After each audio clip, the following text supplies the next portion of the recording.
बंधु माने आजिर एही भिडियोटी सिंह राशिर व्यक्ति मानक पई बहुत खास अटे।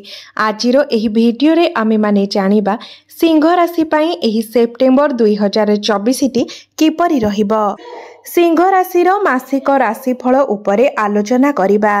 सिंह राशिर व्यक्ति विशेष मानकर एही सेप्टेम्बर मासटी किपरि कटिबो संपूर्ण भाबरे आमे सेही विषय रे आलोचना करिबा। सिंह राशिर व्यक्ति विशेष मानकर स्वास्थ्य, शिक्षा, प्रेम, वैवाहिक जीवन, भाग्य, क्यारियर एवं व्यापार वाणिज्यर स्थिति किपरि रहिबो से विषय मध्य विस्तार रूप से आलोचना करिबा। नवग्रहंकर स्थिति मध्य देखिबा। नवग्रह केउ प्रकारर फल प्रदान करिबारे सक्षम हेबे। शेषरे अशुभत्व प्रदान करुथिबा ग्रह मानक पई किछि विशेष प्रतिकार विषय मध्य जानिबा।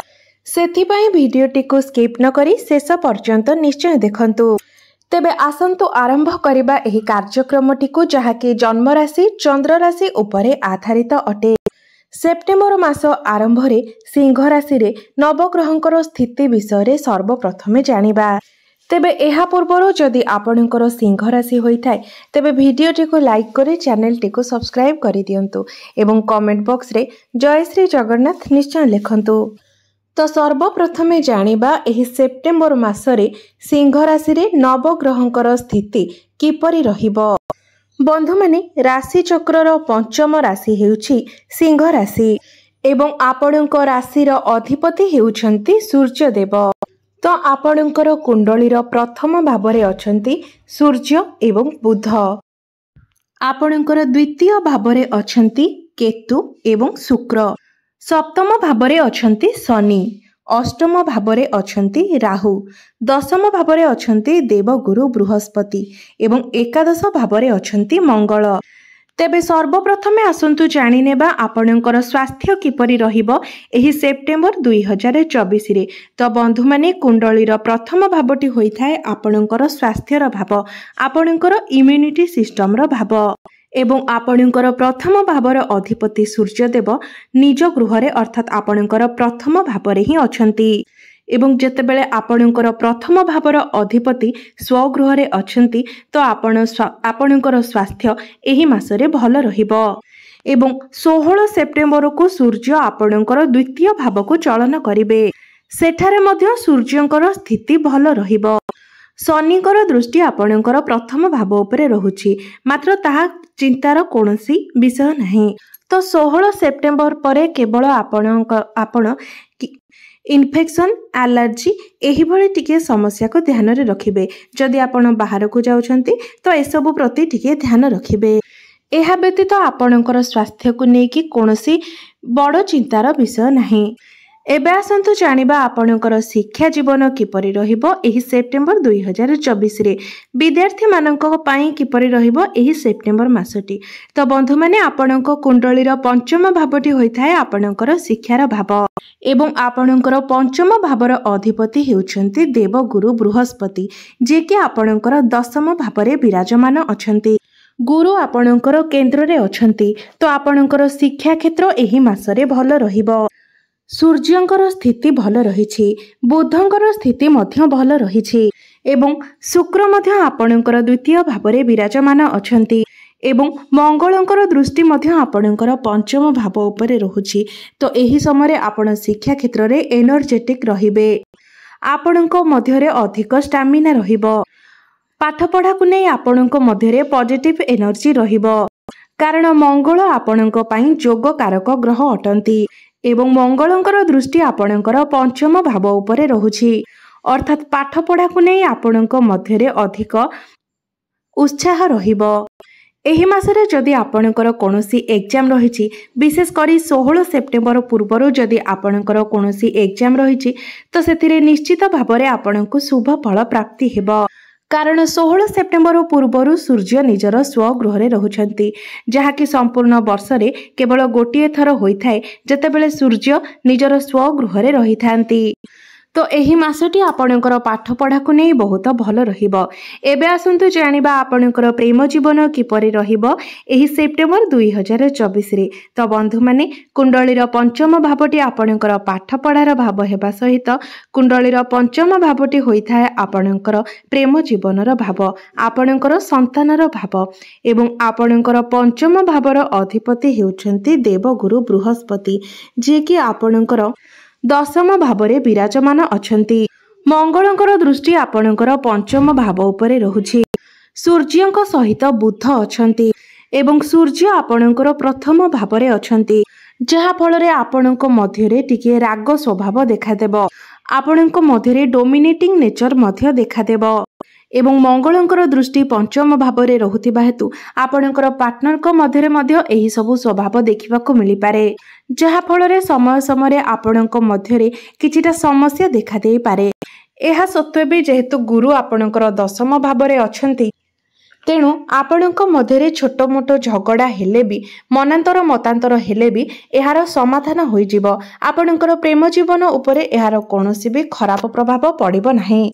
एबे आसंतु जानिबा आपणकर वैवाहिक जीवन किपरि रहिबो एही सेप्टेम्बर 2024 रे। तो बंधु माने आपणक कुंडलीर सप्तम भावटी होइथाय आपणकर वैवाहिक जीवनर भाव, आपणक जीवन साथीर भाव एवं आपणकर सप्तम भावर अधिपति हेउछन्ति शनि एवं शनि निजर स्वराशि रे ही विराजमान अछन्ति एवं शश नामक राजयोगर निर्माण करुछन्ति, जहाँकि आपणकर वैवाहिक जीवन पाई अत्यंत शुभ अटे। आपणकर लाइफ पार्टनरकर पर्सनल लाइफ प्रोफेशनल लाइफ एहा द्वारा बहुत भल रहिबो, तांकर उन्नति हेबो। एपरिक आपणकर वैवाहिक जीवन में जदि पूर्वर किछि समस्या थिला तेबे ताहार मध्य समाधान होई जिवो। आपणक मध्यरे जदि मनांतर मतांतर चली थिला, आपणक मध्यरे संपर्क खराब हो जाइथिला तेबे ताहा मध्य ठीक होई जिवो। आपणकर संपर्क सुदृढ़ हेबो, आपणक मध्यरे भल पाइबार मध्य वृद्धि हेबो। एबे आसंतु जानिबा सबुठारु महत्वपूर्ण विषय आपणकर भाग्य, क्यारियर एवं व्यापार वाणिज्यर स्थिति किपरि रहिबो एही सेप्टेम्बर 2024 रे। तो बंधु माने आपणक कुंडलीर नवम भावटी होइथाय आपणकर भाग्यर भाव एवं कुंडलीर दशम भावटी होइथाय आपणकर क्यारियर भाव, कार्य क्षेत्रर भाव। आपणकर भाग्य भावर स्वामी मंगल आपणकर लाभ स्थान रे विराजमान अछंती एवं मंगलंकर एही समय राशि परिवर्तन मध्य हेबार नाही, जहाँकि मंगल आपणकर भाग्य लाभ ही लाभ देखाउछंती। सूर्य आपणकर प्रथम भावरे अछंती, बुध मध्य आपणकर प्रथम भावरे अछंती। धनर स्वामी आपणक लाभर स्वामी बुध आपणकर प्रथम भावरे अछंती एवं सूर्यंक सहित बुधादित्य राजयोगर मध्य निर्माण करुछंती। तो एही मासरे आपण जहाँ चाहिए ताहा करि पारिबे, जहाँ भी डिसीजन नेबा पई चाहिए, जदि कोनोसी बड़ कार्यर आरंभ करबा पई चाहुछंती, कोनोसी बड़ इन्वेस्टमेंट करबा पई चाहुछंती, कोनोसी जिनिसर क्रय विक्रय करबा पई चाहुछंती, ट्रेडिंग करबा पई चाहुछंती, से सबु किछि आपण एही मासरे करि पारिबे। एपरिक आपणकर कोनोसी बड़ इच्छा मध्य एही मासरे पूर्ण होई पारे। एबे आसंतु जानिबा आपणकर क्यारियर, आपणकर कार्य क्षेत्र किपरि रहिबो एही सेप्टेम्बर 2024 रे। तो दशम भावटी होइथाय आपणकर क्यारियर भाव एवं आपणकर दशम भावर अधिपति हेउछन्ति शुक्र एवं शुक्र आपणकर द्वितीय भावरे अछन्ति एवं आपणकर दशम भावरे अछन्ति गुरु। तो आपणको आपणकर कार्य क्षेत्र रे आपणको सीनियर मानकर सपोर्ट मिलिबो, आपणको भितरे मैच्योरिटी आसीबो एवं 18 सेप्टेम्बर परे आपणकर कार्य क्षेत्र रे आपणको अधिक लाभ मिलिबो, कारण 18 सेप्टेम्बर को शुक्र निजर स्वराशि को चलन करिवे, आपणकर तृतीय भाव को चलन करिवे। तृतीय भावटी होइथाय आपणकर एनर्जी, स्टामिना, पराक्रमर भाव। कार्य क्षेत्र रे आपण प्रशंसित हेबे। सूर्य प्रथम भावरे थिबा हेतु आपणको समाज रे प्रतिष्ठा एवं पदवी प्राप्त हेबो, आपणको आपणको सीनियर मानकर सपोर्ट मिलिबो। तो एही मासटी आपणकर क्यारियर को नेकी बहुत भल रहिछि, बहुत अधिक शुभ आपणको शुभ फल प्राप्त हेबो। एमिति कि जे मानक पाखरे कोनोसी चाकरी नाही 18 सेप्टेम्बर परे आपणको चाकरी मिलिबार जोग मध्य बनुअछि। एबे आसंतु जानिबा आपणकर व्यापार वाणिज्यर स्थिति किपरि रहिबो एही सेप्टेम्बर 2024 रे। तो आपणकर सप्तम भावटी होइथाय आपणकर व्यापार वाणिज्यर भाव एवं सप्तम भावर अधिपति शनि निजर स्वगृह अर्थात आपणकर सप्तम भावरे ही अछंती। तो व्यापार वाणिज्य को नेकी मध्य आपणकर संपूर्ण मासटी बहुत भल रहिछि। बुध मध्य आपणकर प्रथम भावरे अछंती जहा फଳରେ आपण वाणी द्वारा मध्य अधिक धन लाभ करि पारिबे कारण वाणी द्वारा लोक माने आपणक आडको आकर्षित हेबे। एही समय आपणकर आर्थिक लाभ हेबो आपणकर डेली इनकम रे वृद्धि आसीबो। तो बंधु माने आसंतु जानि नेबा केउ सब प्रतिकार आपण माने एही मासरे करिबा उचित। तो देखिबा को गले तो एही मासरे आपणकर कोनोसी प्रतिकारर आवश्यकता नाही। तेबे आपण जदि चाहिए जेहेतु आपणकर राशि स्वामी सूर्य अटंती तो आपण प्रत्येक दिन उदित सूर्य को जलार्घ्य अर्पण करंतु आदित्य हृदय स्तोत्र पाठ करंतु चंद्रमांकर बीज मंत्रर जप करंतु एवं प्रत्येक दिन हनुमान चालीसार पाठ करंतु। बंधु माने आपणकर जीवन मंगलमय हो एहा ही ईश्वरंक निकटरे मोर प्रार्थना। धन्यवाद।